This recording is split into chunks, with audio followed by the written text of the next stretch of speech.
Swadika, Namaste, and good morning, everyone. I'm here to talk about the journey of an app. We all use app and we all have app ideas. So I just want to take you through the journey from discovery to monetization of an app. We all have an idea. When I landed here yesterday morning, I had an idea that how do I kind of make it more easier for somebody traveling, and probably the most popular phrases being used while traveling where you have language constraint.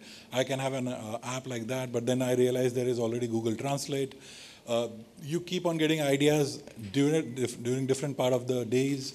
Especially I been working in the mobile industry, and I come across so many interesting apps that I keep thinking, how do I make my own apps? So your app development starts right from the first idea that you get. It could be a game, it could be an app, it could be something of more utility, it could be just a random game where you are crushing candies or killing pigs kinds, but it all starts with an idea.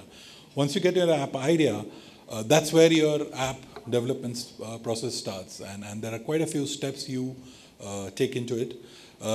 First and foremost, before you get started on developing your app, you should know why you're doing it. Are you doing it purely because mobile is your passion, making apps is your passion, or are you doing it because it's a great idea or it's a great monetization opportunity? Just know why you're doing it, because then it helps you keep all the rest of the process in sync. Monetization, very important. I don't know how many of you are here actually game and app developers. I do guess there would be at least few of you. Any app developers, and mostly the techie guys, they hate talking about monetization and ads. But the fact of the matter is you need to have a monetization strategy in place. How are you going to make money out of that app? Is it going to be paid, freemium, or ad funded? You better know it before you get into it, so that your app development is in sync with it.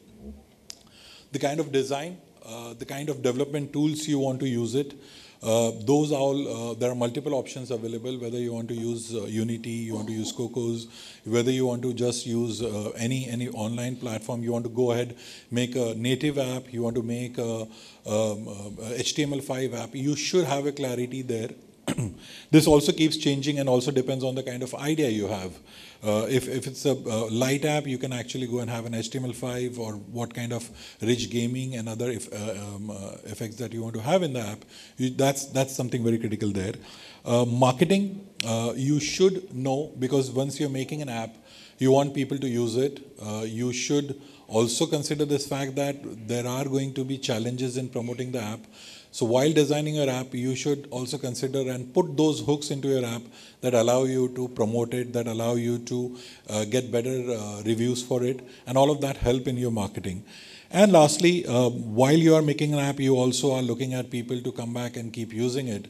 So you should have an update cycle in thought. The updates are not only technical and in code, they're also seasonal, and they're also how you kind of release the next versions. I remember seeing this app in Indonesia.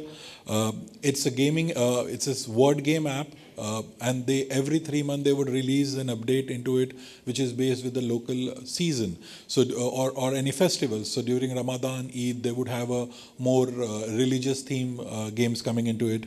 During New Year's, they'll have something events of the past year. Those are the kind of themes and updates they will keep bringing to the game, which keeps the user interested, brings back the user who has already been there. Your app is ready. You've developed your app. You've sent it out into the wild west of the app marketplaces for people to download and play. There comes the biggest challenge. Once you've made the app, how are people going to discover it? People need to find your app, to use it, to work on it, and to help you make money. One of the biggest discovery is the app in itself. The app is really easy, really great in designing. People will find it. And if you look at your own smartphones right now, there will be 20 to 30% or probably more apps which you have downloaded based on the feedback of your friends. I have used an app or a game, I like it, I tell it to a friend, and those are your best promoters. None of the advertisings will bring you those kind of loyal users which an actual person was recommended to his friend. And that's where you have to also focus on that. Your app has to be smart enough, your app has to be good enough for people to recommend it to others. App Store optimization is very critical. What are the kind of keywords you are putting up while uploading your app to the marketplaces? Different marketplaces have different rules. You need to follow those. At the same time, you have to smartly look at not only the keyword related with your app, but also the wrong spellings of those keywords. A lot of users, especially in our markets of Southeast Asia and India, where English is not the primary language, end up misspelling words while searching. It could be as easy as a word of travel or search or anything that you're typing. You will have 3 to 4 different spellings. Use those also as a keyword because wrong spellings help you make more money. So those put a great description of your app. I've seen many a times you'll find apps on a marketplace that write 5 to 6 lines, but none of it is relevant with the app. Once I download the app and I find, hey, there's nothing relevant into it, what they sold me, I'm actually going to go and give a negative rating. It's better not to have a rating than have a negative rating. So please be careful of what you describe your app into it. Don't sell a dream when you can't help them, even do what you're basically promising them. So that's very important. Beta testers, while you're making apps, you all share these apps and SDKs, APKs with your friends and families and in your network. These are the people who are using it. They not only help you with a lot of feedback, but they also help you promote these apps a lot.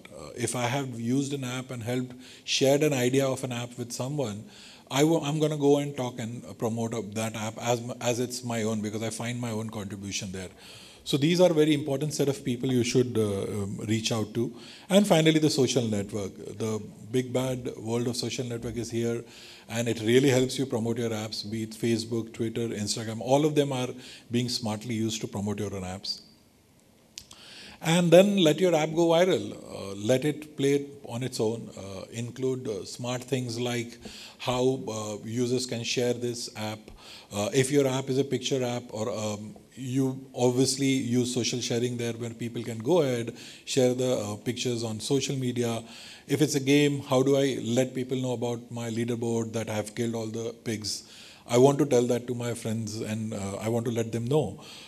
Another something smart which I'm sure you all would have seen is a lot of you have got emails from Uber before the conference started, giving you a code that, hey, you're in Bangkok, use this code and get a free ride. That's another something that helps your app go viral. Similar things, giving points, in-app currencies on promoting the app is something real smart way of getting more usage and getting a viral effect. Now that everything's been done, let's make money. That's what we made the app for. First and foremost, if it's a paid app, yes, you are very clear with that as to what are the kind of payments and payment gateways you're using, whether it's app stores, whether it's credit cards or anything else. In markets like India and Southeast Asia, there are also independent wallets apps that are helping you make payments and in-app purchases. Different app stores have other payment mechanisms that can be used. But if it's a ad-funded and a pure advertising-dependent app, there are some challenges that you end up facing. One of your biggest challenges is what kind of ad formats to use. If you're making a news app, you may not want to put a full screen ad there, and at the same time, if you have a gaming app, you don't want to show banners while user is playing an app. You want to give the entire screen real estate to the user to play. So those are the ones challenges there. There are new ad formats keep coming in. You now have rewarded video, which is pretty popular, and you have some great companies within this market who are helping you make great monies on rewarded videos. There are offer walls, natives, other interesting ad format. At the same time, there are multiple partners that you use. Do you want to use one ad network? Do you want to go ahead and do your own sales? Those are the key challenges for you. And lastly, there are challenges whether if you have a paid app, user has done in-app purchases, you want to stop showing him ads. You want to show certain apps in certain regions. And all of these, ideally, you would want in one single SDK integration or one single, because all of them, a new feature, new functionality comes with another SDK integration. That's where VMAX helps you out. It's a single integration, single piece that helps you bring in one SDK supporting all ad formats for you, be it display, interstitials, native, video, rewarded video, all of those you get through one single integration. Native ads, be it your in-feed, be it your content streams, or ad frames, pretty popular in gaming, all of those are available. At the same time, there are formats of incent, offer walls, rewarded videos. Those are also available within the same integration. Once you've done, you selected an ad format, you have to maximize your yield on that ad format with having multiple partners. Behind each and every ad format, you should have 2 to 3 partners. If you're using interstitials, you should have, let's say, an AdMob Facebook. You're using native, you should have InMobi Facebook. In rewarded video, you should have Pocket, Wongle, other partners. So we allow you to look at all partners, be it ad networks, be it agencies, you're doing programmatic buying, or direct deals, which is your own sales teams. At the same time, allowing you to do your own promotion.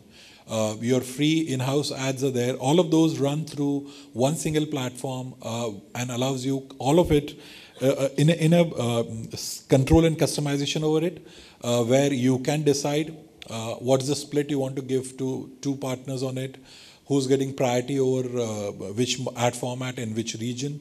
How are you going to optimize it? There's a manual and auto mode. Manual is something you select on your own. You select an ad format partner, what split you want to give them. In terms of auto, the eCPM optimization works there. Whichever partner for whichever format is delivering a higher revenue to you would get that inventory. It's basically, the platform ensures that for every ad impression, you are getting paid the highest revenue in whichever format it generates. Then there are ad filters that you want to put in place of your competition ads not showing in, ads which are not relevant with your content of your app or for your market can be opted out. Lastly, once you've run all of those ads you've done, you need to look at the revenues. VMAX gives you a unified dashboard. One single dashboard allows you to pull in reports from each and every partner. At the same time, it allows you to analyze it, the performance of your own app, how it has worked, which formats are delivering better. And it's a single unified dashboard, saves times for you, and also helps you take better decisions on optimization. Once you've done that, and once you're through with it, take the leap of faith. Go ahead, make your own apps, let the app play out in the market field. There are many more ways where you can try it out rather than just deliberating on what kind of formats to use. Sincere advice, go ahead, try everything. Your app, it's not that tough to work on only one strategy. Keep playing out, try everything different, work with different partners, try different formats. Take that experiences of users and their feedback, which will really help you optimize it. That's where all of this technologies, be it a platform like ours, enabling you to do control your yield, increase your yield, or be it different formats and different opportunities that you're looking at play out.